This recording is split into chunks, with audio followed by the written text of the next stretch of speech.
నమస్కారం, ఘంటారావానికి స్వాగతం. ముందుగా ప్రధాన అంశాలు. ఎండ తీవ్రతపై ప్రజలను అప్రమత్తం చేయాలన్న సీఎం, ఎక్కడికక్కడ ఉపశమన చర్యలు చేపట్టాలని ఆదేశం.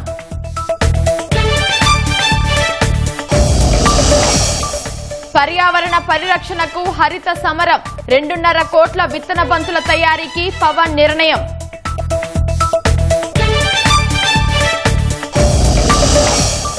కూటమిది ఉపాధి, జగన్ది గొడ్డలి బ్రాండ్ అన్న లోకేష్. కడప జిల్లాలో SAEL సోలార్ ఎనర్జీ ప్రాజెక్టు ప్రారంభం. వైసీపీ ఎమ్మెల్సీ అనంతబాబుకు ఎదురుదెబ్బ, సాక్షులను బెదిరించిన కేసులో బెయిల్కు కోర్టు నిరాకరణ.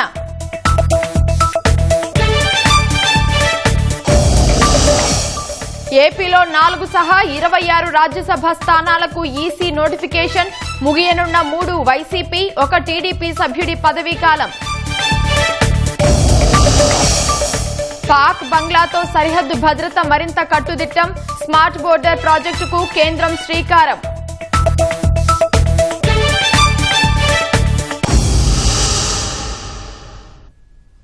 రాష్ట్రంలో ఎండల తీవ్రత దృష్ట్యా ఎక్కడికక్కడ టెంట్లు, చలివేంద్రాలు ఏర్పాటు చేయాలని ముఖ్యమంత్రి చంద్రబాబు అధికారులను ఆదేశించారు. మజ్జిగ, ORS ఇచ్చేలా చర్యలు చేపట్టాలని సూచించారు. ఉష్ణోగ్రతలు తీవ్రత ఎక్కువ ఉంటే స్థానికంగా సెలవులు ప్రకటించాలని నిర్దేశించారు. గ్రామీణ, పట్టణ ప్రాంతాల్లో ఎక్కడా తాగునీటి సరఫరాకు ఇబ్బందులు లేకుండా చూడాలన్నారు.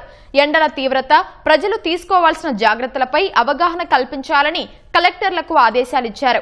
ఉష్ణోగ్రతలు, వడగాలుల నుంచి రక్షణ పొందేందుకు తీసుకుంటున్న చర్యలపై చంద్రబాబు సమీక్ష నిర్వహించారు. ఉష్ణోగ్రతలు అత్యధికంగా నమోదవుతున్న ప్రాంతాలను గుర్తించి ఆయా ప్రాంతాల్లోని ప్రజలకు నిరంతరం హెచ్చరికలు పంపాలని సూచించారు. ప్రజల ప్రాణాలే ప్రభుత్వానికి అత్యంత ప్రాధాన్యమని స్పష్టం చేశారు. ఎండ తీవ్రత నేపథ్యంలో బయటకు వచ్చేటప్పుడు తగిన జాగ్రత్తలు తీసుకోవాలని ప్రజలకు విజ్ఞప్తి చేశారు. వృద్ధులు, గర్భిణీలు, చిన్నారులు, అనారోగ్యంతో ఉన్నవారు ఉదయం 11 గంటల నుంచి సాయంత్రం 4 గంటల వరకు బయటకు రావద్దని సూచించారు. ప్రస్తుతం పట్టణ ప్రాంతాల్లో 1349 హీట్ షెల్టర్లు, చలివేంద్రాలు ఏర్పాటు చేసినట్టు అధికారులు తెలిపారు. 446 ట్రాఫిక్ జంక్షన్లలో వాహనదారులు, పోలీసులకు నీడ కల్పించేలా ఏర్పాట్లు చేశామని వివరించారు. ఎండ తీవ్రత దృష్ట్యా మూగజీవులు, పక్షులకు కూడా నీటి తొట్టెలు, మట్టి కుండలతో నీరు ఏర్పాటు చేయాలని సీఎం సూచించారు. ఉత్తరాలు రాశాం, కలగన్నాం, ఆత్మలతో మాట్లాడామని కబుర్లు చెబితే పరిశ్రమలు రావని మంత్రి నారా లోకేష్ అన్నారు. విధ్వంసానికి 1 నిమిషం పట్టదన్న లోకేష్, అభివృద్ధి చేయడానికి చాలా సమయం, శ్రమ అవసరమని పరోక్షంగా జగన్ కు చురకలంటించారు. కడప జిల్లాలో SAEL సోలార్ ఎనర్జీ ప్రాజెక్టు ప్రారంభోత్సవం దార్శనికత, నమ్మకం, వేగం, కార్యనిర్వహణ కలగలిసిన ఓ వేడుక అని లోకేష్ అభివర్ణించారు. కడప జిల్లా జమ్మలమడుగు నియోజకవర్గం టీ కొండూరులో Sukhbir agro energy limited SAEL సంస్థ 3,000 కోట్ల రూపాయలతో నిర్మించిన సౌర విద్యుత్ ప్రాజెక్టులను మంత్రి లోకేష్ ప్రారంభించారు. రికార్డు స్థాయిలో 11 నెలల్లోనే ప్రాజెక్టులు నిర్మాణం పూర్తి చేసినందుకు సంస్థ ప్రతినిధులు, సహకరించిన స్థానిక రైతులను లోకేష్ అభినందించారు. పరిశ్రమలు తేవాలన్నా, యువతకు ఉద్యోగాలు ఇవ్వాలన్నా అది ఒక్క చంద్రబాబుకే సాధ్యమని అన్నారు. ఈ సందర్భంగా జగన్ పై వ్యంగ్యాస్త్రాలు సంధించారు. ఈరోజు ఆంధ్ర రాష్ట్రం మొత్తం జమ్మలమడుగు వైపు చూస్తుంది. మిగతా నియోజకవర్గాలకు వెళ్తే మాకు 2 కంపెనీలు తీసుకురాండి అని చెప్పే పరిస్థితి. అలాంటిది కంపెనీలు ఈరోజు జమ్మలమడుగు నియోజకవర్గం ఎత్తుక్కుంటా వస్తున్నాయి. అదే power of double engine bullet train సర్కార్. ఎవరు ఉంచలా 11 నెలల్లో ఈ ప్రాజెక్ట్ పూర్తవుతుందని. ఒక SAEL కాదు, ఒక అదాని కానివ్వండి, గ్రీన్ కో కానివ్వండి, చింతా గ్రీన్ కానివ్వండి, ఇలా అనేక పవర్ కంపెనీలు మనం ఇక్కడ తీసుకొస్తాం జరుగుతుంది. ఈ SAEL సంస్థ వల్ల రైతులు పెద్ద ఎత్తున లాభం చెందుతుంది. మన యువకులకి ఉద్యోగాలు కల్పించే బాధ్యత కూడా NDA ప్రభుత్వం తీసుకుంటుందని ఈ సభాముఖం ఇక్కడున్న యువకులకి నేను హామీ ఇస్తున్నా. ఉద్యోగాల కల్పన కేవలం ఒకే ఒక వ్యక్తి వల్ల సాధ్యం. అది మన ముఖ్యమంత్రి శ్రీ నారా చంద్రబాబు నాయుడు గారు. మా నాన్న ఉత్తరం రాశాడు, మా తాత కలలు కన్నారు, నేను రాత్రి ఆత్మలతో మాట్లాడాను కనుక కంపెనీలు వచ్చాయనే సొల్లు కబుర్లు చెప్పే మన జిల్లాకు చెందిన ఒక శాసనసభ్యుడు ఉన్నాడు. ఆ వ్యక్తికి ఒకటే చెప్తున్నా, జాబ్ క్రియేషన్ మా బ్రాండ్ అయితే గొడ్డలి మీ బ్రాండ్ భయ్యా. వైసీపీ పాలనలో రాష్ట్రంపై పెట్టుబడిదారులు కోల్పోయిన నమ్మకాన్ని తిరిగి నిలబెట్టేందుకు తీవ్రంగా శ్రమించాల్సి వచ్చిందని లోకేష్ తెలిపారు. అభివృద్ధిని స్థిరంగా కొనసాగించేందుకు సుస్థిరమైన ప్రభుత్వాన్ని కొనసాగించాల్సిన బాధ్యత ప్రజలపై ఉందన్నారు. కేవలం ఈ కంపెనీ కాదు, ఈ కంపెనీలో పెట్టుబడులు పెట్టిన వాళ్ళు కూడా వచ్చారు. వాళ్ళని కూడా ఒప్పించాల్సిన అవసరం నా పైన పడింది. ఎందుకంటే వాళ్ళు పదే పదే ఒక మాట అన్నారు, గత పాలకులు PPL క్యాన్సిల్ చేశారు, గత పాలకులు కంపెనీలను తరిమేశారు, మీరు మాకు ఏ భరోసా ఇస్తారు అంటే ఒకటే స్పీడ్ ఆఫ్ డూయింగ్ బిజినెస్ లో మేము చూపిస్తాం, 12 నెలల్లో ఈ ప్రాజెక్ట్ పూర్తి చేస్తామని వాళ్ళకి హామీ ఇస్తాం కూడా జరిగింది. విధ్వంసం అనేది ఒక్క నిమిషం పని, ఒక బిల్డింగ్ ని కూలగొడతాం ఒక్క నిమిషం. కానీ ఈ రోజు ఈ ప్రాజెక్ట్ చేయాలంటే మనం ఇక్కడ అందరం కూర్చున్నామే, మనందరూ చెమటోర్చి ఈ ప్రాజెక్ట్ చేసాం. ఎంత కష్టమో మనకి తెలుసు. అందుకే ప్రభుత్వ కొనసాగింపు అనేది చాలా చాలా అవసరం. ఒక పవిత్రమైన బాధ్యతతో మేము పనిచేస్తున్నాం. 20 లక్షల యువకులకి ఉద్యోగాలు కల్పించే లక్ష్యంతో ఈ రోజు మేము పనిచేస్తున్నాం. దానికి సహకరించాలని ఇక్కడున్న ప్రజలందరికీ నేను పిలిపిస్తున్నా. SEIL భవిష్యత్తులో 27,000 కోట్లకు పైగా పెట్టుబడితో రాష్ట్రంలో పునరుత్పాదక విద్యుత్ ప్రాజెక్టులు చేపట్టనుందని ఆ సంస్థ డైరెక్టర్ సుఖ్బీర్ సింగ్ తెలిపారు. వ్యవసాయ వ్యర్థాల నుంచి విద్యుత్ ఉత్పత్తి చేసే ప్రాజెక్టుల వల్ల రైతులకు అదనపు ఆదాయం సమకూరుతుందని చెప్పారు. These two projects, an investment of 3,200 crores spread across 3,200 acres in Rayalaseema, which is blessed with abundant sunlight, was completed in just 11 months with over 1,000 workers, 80% of them from local community. This will avoid nearly 11 lakh tons of CO2 every year for next 25 years. World will know today the perception of Rayalaseema has already changed. Andhra as a state has changed. Now Rayalaseema is no more no-go place, but it's to go and to invest destination. World will know and they will come and invest here. Today it's just the beginning. SAIL has committed 27,000 crores plus investment in Andhra Pradesh, which will create 75,000 jobs. We have to further build 2,250 megawatts of solar and 1,800 megawatt hour of BESS projects, which are under execution at various stages. And these projects would be completed before July 28. Memu Chipidi Chesi Chupestam. జమ్మలమడుగులో త్వరలోనే solar నైపుణ్యాభివృద్ధి కేంద్రాన్ని స్థాపించి యువతకు శిక్షణ ఇస్తామని లోకేష్ ప్రకటించారు. యువత ఉద్యోగ అవకాశాలను అందిపుచ్చుకోవడమే కాకుండా నిజాయితీ నిబద్ధతతో పనిచేయాలని సూచించారు. జగన్ లాంటి రాజకీయ ఫ్యాక్షనిస్ట్ వల్ల రాష్ట్రానికి అరిష్టమని మంత్రి అచ్చెన్నాయుడు ధ్వజమెత్తారు. జగన్ మీడియా సమావేశం పెట్టి వైఎస్ కుటుంబ చరిత్రంతా బయటపెట్టేందుకు ఆయనే ఓ అవకాశం ఇచ్చారని ఎద్దేవా చేశారు. సొంత బాబాయిని నరికిన వాళ్ల పార్టీ గొడ్డలి పార్టీ గాక మరేంటని జగన్ను నిలదీశారు. రాజారెడ్డి గారిని చంపేశారట. మీ తాత హత్యలో ఉన్నటువంటి వాళ్ళని ఎవరిని మిగల్చలేదు, అందరినీ వేసేశారు. ఆస్తులు ధ్వంసం చేశారు, బుల్డోజర్లు పెట్టి ఇళ్ళన్ని కూడా కూల్చేశారు. మిగిలింది ఒక పార్థసారథి రెడ్డి, అది కూడా కర్ర పెట్టుకొని ఊత పెట్టుకొని నడుస్తున్నాడు. ఆ రోజు పులివెందలకి తెలుగుదేశం పార్టీ పక్షాన ఉన్నటువంటి వ్యక్తి ఇందులో ఒక బాధ్యుడని నువ్వే చెప్పావు, నేను చెప్పలేదు. ఆ బాధ్యుడు ఈ రోజు నీ పార్టీలో నీ పక్కనే ఉన్న విషయాన్ని కూడా నువ్వు గుర్తు పెట్టుకోకుండా చంద్రబాబు నాయుడు అనే కారణం అని చెప్పి మాట్లాడడం చాలా దారుణం అని చెప్పి తెలియజేస్తున్నా. చంద్రబాబు నాయుడు ముఖ్యమంత్రిగా నక్సలిజాన్ని అరికట్టాడా లేదా? ఫ్రాక్షనిస్టులు కూడా అరికట్టాడా లేదా? ఈయన కూడా ఫ్రాక్షనిస్ట్ అయితే 2 నిమిషాల్లో అరికట్టొచ్చు. ఈయన రాజకీయ ముసుగులో ఉన్నటువంటి ఒక ఫ్రాక్షనిస్ట్ కాబట్టి ఈ మాత్రమేనా సరే ఉన్నాడు తప్ప ఇటువంటి వ్యక్తి ఈ రాష్ట్రంలో ఉండకూడదు. తెలుగు జాతికి అరిష్టం. గొడ్డల పార్టీ ఎందుకు గింజుకుంటున్నావు? గొడ్డల పార్టీ కాదా? అపోజిషన్ లో ఉన్నప్పుడు నీ తండ్రి హత్య మీద మాట్లాడావు, నీ బాబాయ్ హత్య మీద మాట్లాడావు, కోడి కత్తితో పొడిచారు, చంపడానికి ప్రయత్నం చేశారని సింపతి చేశావు, గులకరాయితో కొట్టించుకున్నావు. అధికారం వచ్చిన తర్వాత కనీసం దాని గురించి మాట్లాడకపోవడం. రాజారెడ్డి నుంచి వివేకానంద రెడ్డి వరకు ప్రతి సావులో లబ్ధి పొందింది నువ్వే. మాట్లాడితే చచ్చిపోనని చంపేడు, మళ్ళీ శవం దగ్గరికి వెళ్ళి ఏడ్చేయడం, అయ్యయ్యో నాకు ఎవరు లేరని చెప్పడం ఇది నీకు ఒక అలవాటు అయిపోయింది. 5 సంవత్సరాలు అధికారంలో ఉన్నప్పుడు మావిగారు నీకు గుర్తులేదా? పార్లమెంట్లో రాజ్యసభలో చట్టం చేసిన తర్వాత కూడా ఇంకా మావిగానని చెప్పి ప్రజలకు నువ్వు మభ్య పెడుతుంటే పిచ్చోడు అంటున్నారు. మావిగాన్ అంటే పెద్ద పిచ్చోడు అంటున్నారు. నీ చుట్టూ ఉన్నటువంటి నీ నాయకులే ఈయన పిచ్చి వల్ల మాకేంటి కర్మ అని చాలా మంది అసహించుకుంటున్నారు.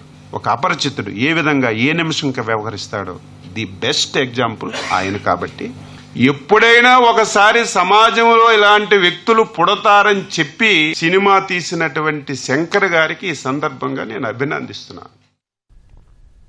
ఆంధ్రప్రదేశ్ సహా 12 రాష్ట్రాల్లోని 26 రాజ్యసభ స్థానాలకు జరగాల్సిన ద్వైవార్షిక ఎన్నికలకు ఎన్నికల సంఘం నోటిఫికేషన్ జారీ చేసింది.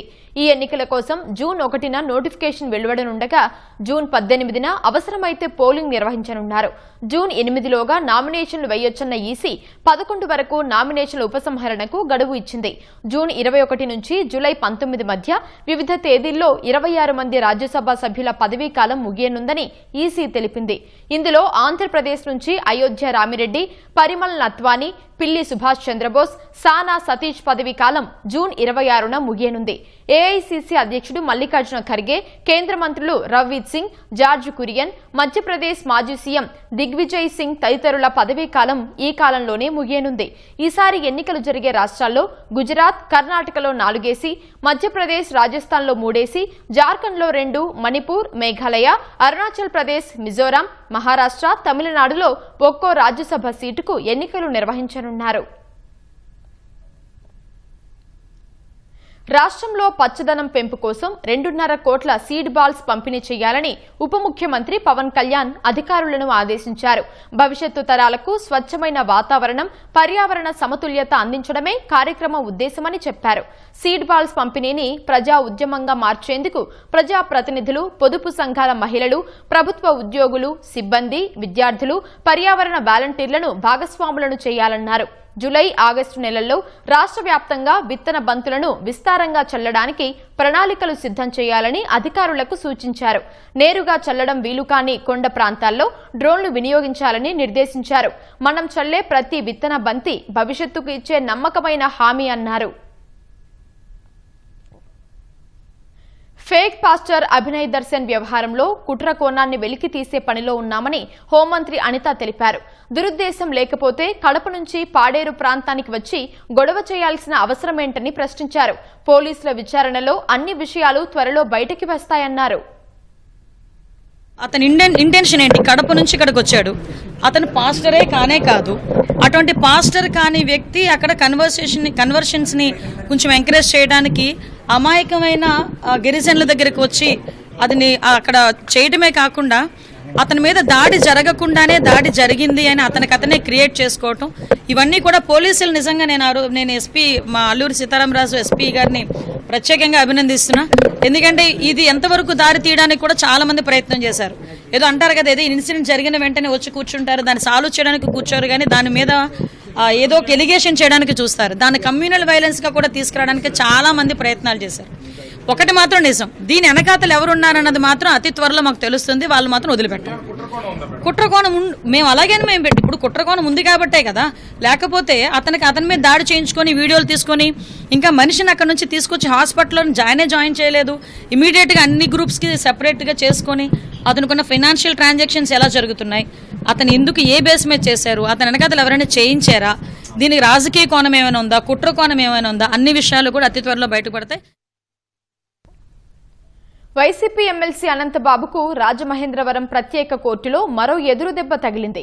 డ్రైవర్ సుబ్రహ్మణ్యం హత్య వ్యవహారంలో సాక్షులను బెదిరించిన కేసులో బెయిల్ ఇచ్చేందుకు ప్రత్యేక కోర్టు నిరాకరించింది.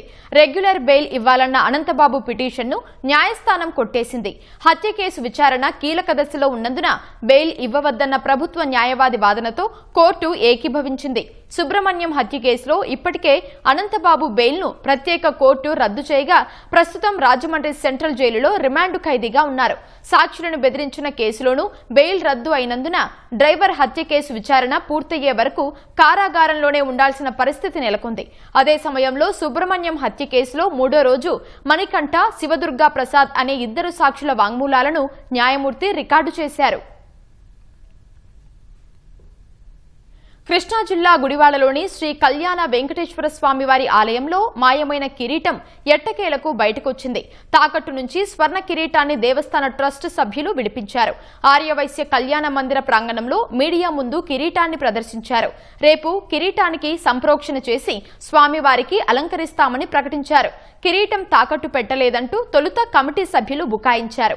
ఈ వ్యవహారంలో ప్రశ్నించిన మీడియాపై ఒకంత ఎదురుదాడికి యత్నించారు. ఆర్యవైశ్య సంఘ పెద్దల జోక్యంతో వివాదం సద్దుమణిగింది. కళ్యాణ మందిర నిర్మాణ నిధుల కోసమే కిరీటం తాకట్టు పెట్టినట్లు కమిటీ చైర్మన్ పోకూరి మోహనరావు చెప్పారు. తప్పు జరిగిందని మన్నించాలని వేడుకున్నారు. ఫీడ్ కంపెనీలు సిండికేట్ గా ఏర్పడి ఇష్టానుసారం ధరలు పెంచాయంటూ పశ్చిమ గోదావరి జిల్లా పాలకొల్లులో ఆక్వా రైతులు ఆందోళన చేశారు. నాణ్యమైన సీడ్ ఇవ్వకుండా మోసగిస్తున్నారని వాపోయారు. జై భారత్ శ్రీరారామ ఆక్వా రైతు సంఘం ఆధ్వర్యంలో నిరసన తెలిపారు. ఇవాళ సరుకు కొనం అని చెప్పి 200 రూపాయలు 250 రూపాయలు ఏదైతే 100 కౌంట్ ఉందో అది 50 రూపాయలు తగ్గించి ఇవాళ 220 రూపాయలకి 30 కౌంట్ 480 రూపాయలు ఏదైతే 15 రోజులు ఉందో ఇవాళ 430 రూపాయలు కొంటూ తిరిగి మేము ఇప్పుడు సరుకు కొనలేము, మా దగ్గర మాకు అవసరం లేదని చెప్పే పరిస్థితికి ఇవాళ ఈ సిండికేట్ వచ్చింది. కాబట్టి ప్రభుత్వానికి ఇది తెలియజేయాలి. రైతులు ఆత్మహత్యలు చేసిన పరిస్థితికి ఇవాళ రైతులు వచ్చారు కాబట్టి దాన్ని వెంటనే ఆదుకోవాలని చెప్పి ప్రభుత్వం తెలియ ఉద్దేశంతో కార్యక్రమం చేపట్టారు. వీళ్ళు డీలర్లు, ఈ ఫ్లూయిడ్ ప్లాంట్ వాళ్ళు, వీళ్ళు ఎవరైతే ఉన్నారో ప్రాసెసింగ్ ప్లాంట్ వాళ్ళు, వీళ్ళు రైతుల గురించి ఆలోచన. రైతు లేకపోతే ప్లాంట్లు ఏం పనిచేయవు. ఇలా ఉంటే మేము చెరువులు చేయలేము. వాళ్ళు ఎంత నష్టం వచ్చేది ఇంకేం చేస్తాం, అప్పు చేసి అప్పు కూడా ఎక్కడ మాకు అప్పు కూడా పుడతలేదు. మేము ఇంకా చెరువులు చేయలేకపోతే వాళ్ళ ప్లాంట్లు కూడా పడుకోవాలి. కాబట్టి రైతులను దృష్టిలో పెట్టుకుని వాళ్ళు రేట్లు పెట్టాలని కోరుకుంటున్నాం. ముడి సరుకు రేట్లు తగ్గినప్పుడు తగ్గించలేదు కదా, అదే విధమైన రేట్లు కంటిన్యూ చేశారు. ఇప్పుడు పెరిగినాయి అనే ఒక సాకు చూపించి ఆ ధరలు పెంచడం అంతా ఎంతో కుసమైన రైతు ప్రశ్నిస్తున్నాడు. దీన్ని ఎవరికాలు ఆత్మపరిశీలన చేసుకోవాల్సిన అవసరం ఉంది. ఈ ప్రభుత్వం కానీ ఈ ఫీడ్ ప్లాంట్లు ఎదురుకొచ్చి ప్రాసెస్ ప్లాంట్ మా సమస్యలు పరిష్కరించకపోతే మేము ఒక హాఫ్ హాలిడే తీసుకెళ్తాం. ఇంధన పొదుపులో భాగంగా నో వెహికల్ డే పాటిస్తున్న మంత్రి నిమ్మల రామానాయుడు టీడీపీ రాష్ట్ర అధ్యక్షుడు పల్లా శ్రీనివాసరావును సైకిల్ ఎక్కించుకున్నారు. డబుల్స్ తొక్కారు. పాలకొల్లు నుంచి రైలులో విజయవాడ చేరుకున్న నిమ్మల రామవరపాడు రైల్వే స్టేషన్లో దిగారు. అక్కడి నుంచి సైకిల్పై మంగళగిరి పార్టీ కేంద్ర కార్యాలయానికి బయలుదేరారు. తాడేపల్లి వద్దకు రాగానే పల్లా శ్రీనివాసరావు కూడా అదే సైకిల్ ఎక్కారు. మధ్యలో కాసేపు ఆగి నిమ్మ సోడా తాగారు. మొత్తంగా నిమ్మల మండుటెండలో 18 కిలోమీటర్ల పాటు సైకిల్ ప్రయాణం చేశారు. పాలకొల్లు రైల్వే స్టేషన్ దగ్గర నుంచి విజయవాడ రామవరపాడు వరకు కూడా ప్యాసింజర్ ట్రైన్లోనే ఉదయం 6 గంటలకు ఎక్కి మరి ఇక్కడ 9:30-10 గంటలకు రామవరపాడు దిగి ఆ రామవరపాడు నుంచి మన కేంద్ర పార్టీ కార్యాలయం మంగళగిరి వరకు కూడా దగ్గర 17-18 కిలోమీటర్లు సైకిల్ మీదే అక్కడి నుంచి రావడం. ఆ మధ్యలో కూడా మా సోదరుడు మా పార్టీ అధ్యక్షులు పల్లా శ్రీనివాసరావు గారు కూడా కలిస్తే నేను కలిపి కూడా సైకిల్ మీద పార్టీ ఆఫీస్కి రావడం చాలా ఒక స్ఫూర్తిదాయకంగా ఉంది. నేను కూడా మార్గ మధ్యన ఆయన చూసి నా వెహికల్ ఆపి ఆయనకు ఒక నమస్కారం పెడదామన్న ఒక ఆలోచనతో ఉంటే, అన్న మీరు కూడా రండి అని చెప్పి నన్ను కూడా ఎక్కించుకొని సుమారు ఈ 5 కిలోమీటర్ల దూరం ఆ సైకిల్ మీద తీసుకురావడం ఆయన పట్టుదలకి అదొక నిదర్శనం. నిజంగా మనం అందరూ కూడా స్ఫూర్తిగా తీసుకోవాల్సినటువంటి అవసరం ఉందని చెప్పి ఈ సందర్భంగా తెలియజేస్తున్నారు. పాకిస్తాన్ బంగ్లాదేశ్తో సరిహద్దుల భద్రతను మరింత కట్టుదిట్టం చేయనున్నట్లు కేంద్ర హోంశాఖ మంత్రి అమిత్ షా వెల్లడించారు. ఇందుకోసం ప్రతిష్టాత్మక స్మార్ట్ బోర్డర్ ప్రాజెక్టును ప్రారంభించనున్నట్లు ప్రకటించారు. బీఎస్ఎఫ్ వ్యవస్థాపక డైరెక్టర్ జనరల్ కేఎఫ్ రుస్తంజీ జ్ఞాపకార్థం నిర్వహించిన వార్షిక ఉపన్యాస కార్యక్రమంలో షా పాల్గొన్నారు. ఈ సందర్భంగా మాట్లాడిన కేంద్ర మంత్రి సరిహద్దుల్లో అత్యంత బలమైన భద్రతా కంచెను ఏర్పాటు చేస్తామన్నారు.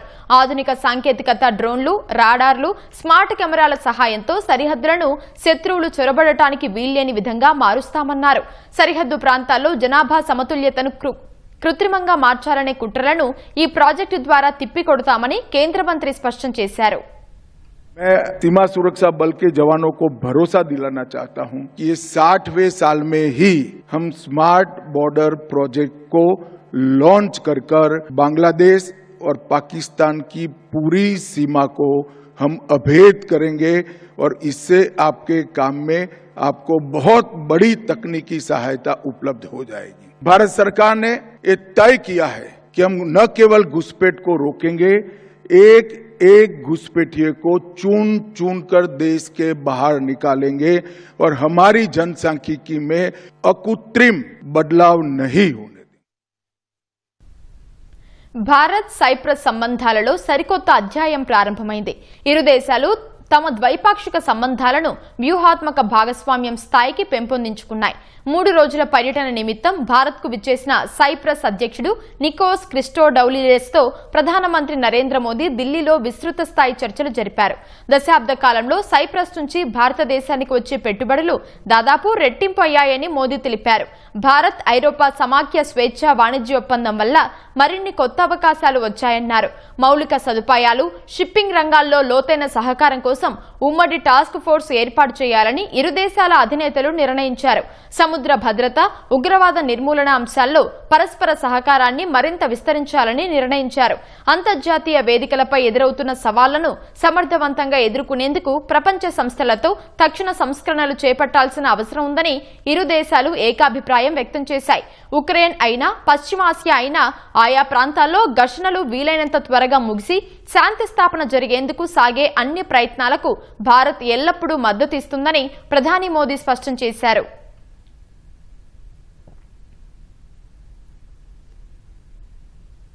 తమిళనాడు ముఖ్యమంత్రి విజయ్ మరోసారి తన కేబినెట్ ను విస్తరించారు. టీవీకే ప్రభుత్వానికి మద్దతిస్తున్న ఐయుఎంఎల్, వీసీకే పార్టీల తరఫున 2 ఎమ్మెల్యేలు ఇవాళ మంత్రివర్గంలో చేరారు.